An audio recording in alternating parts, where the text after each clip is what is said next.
Admissions and Matriculation Board has released the list of top scorers for the 2026 Unified Tertiary Matriculation Examination, with an applicant to the University of Lagos leading the charts. Hi, welcome to What's Happening. These are our top 10 stories countdown today. At number 10, Yoweri Museveni has been sworn in for his 7th term as President of Uganda on May 12, 2026 at the Kololo Independence Grounds in Kampala, following his victory in the January 2026 elections. Recall, Museveni won with 71.65% of the vote, defeating his main challenger, 43-year-old Bobi Wine, who received 24.72% of the vote. According to the official results, the 81-year-old leader took his oath for another 5-year term, continuing his tenure as one of Africa's longest-serving leaders. At number 9, Bayer Leverkusen are willing to consider offers between €30 million and €35 million for Nigerian eligible midfielder Francis Onyeka, amid growing interest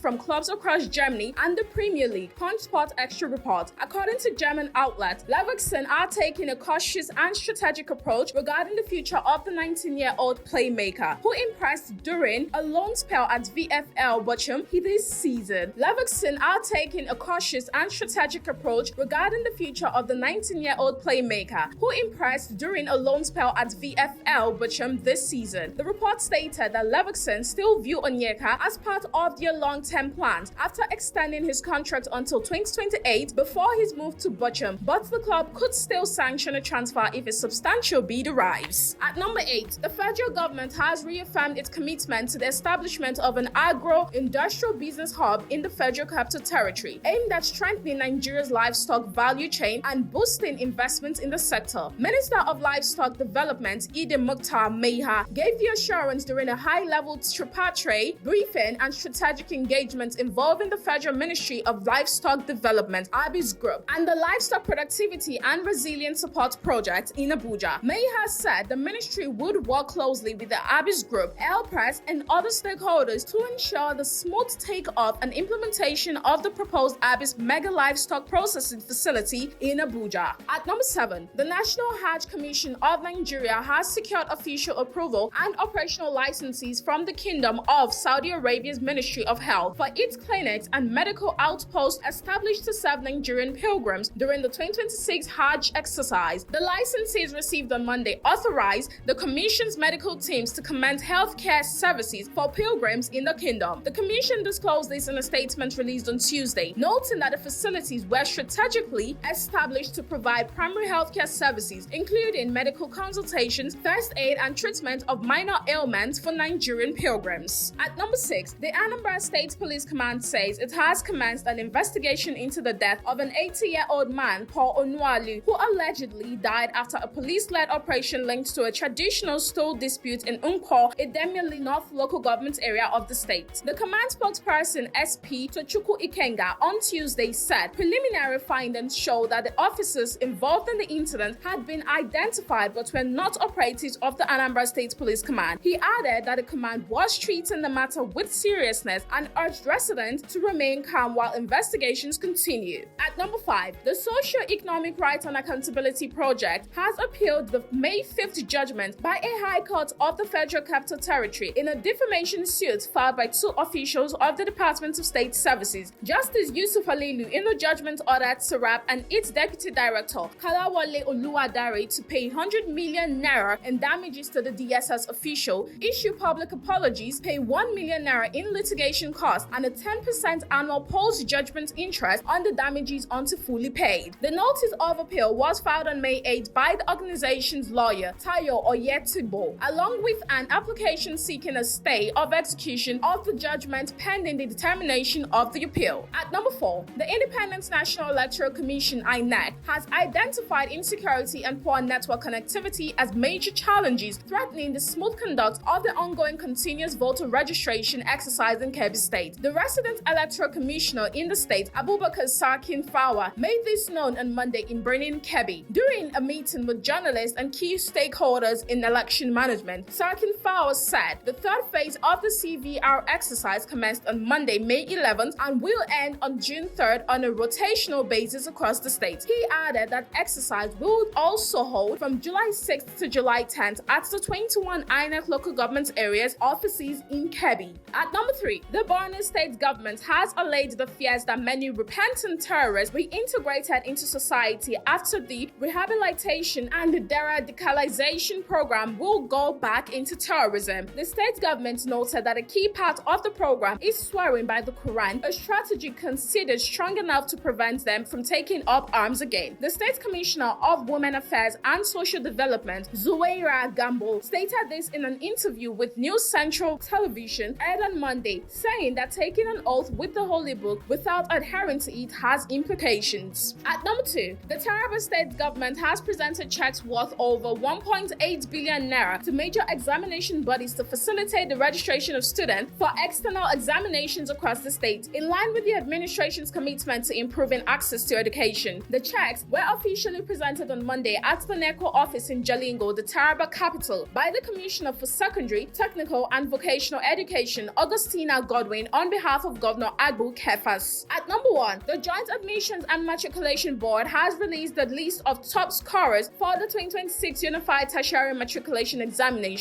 with an applicant to the University of Lagos leading the chart. At its 2026 policy meeting on admissions to tertiary institutions in Abuja on Monday, JAM said Ekiti-born Owoeye Jesu Dunsin, who sat for the examination in Ogun State, was ranked as the highest scorer for the 2026 UTME. She scored 372 out of 400 marks to emerge as the highest scoring candidate. According to JAM registrar Ishak Oloyede, Jesu Dunsin applied to study medicine and surgery as a first choice at the University of Lagos. That's all for today. See you next time on What's Happening.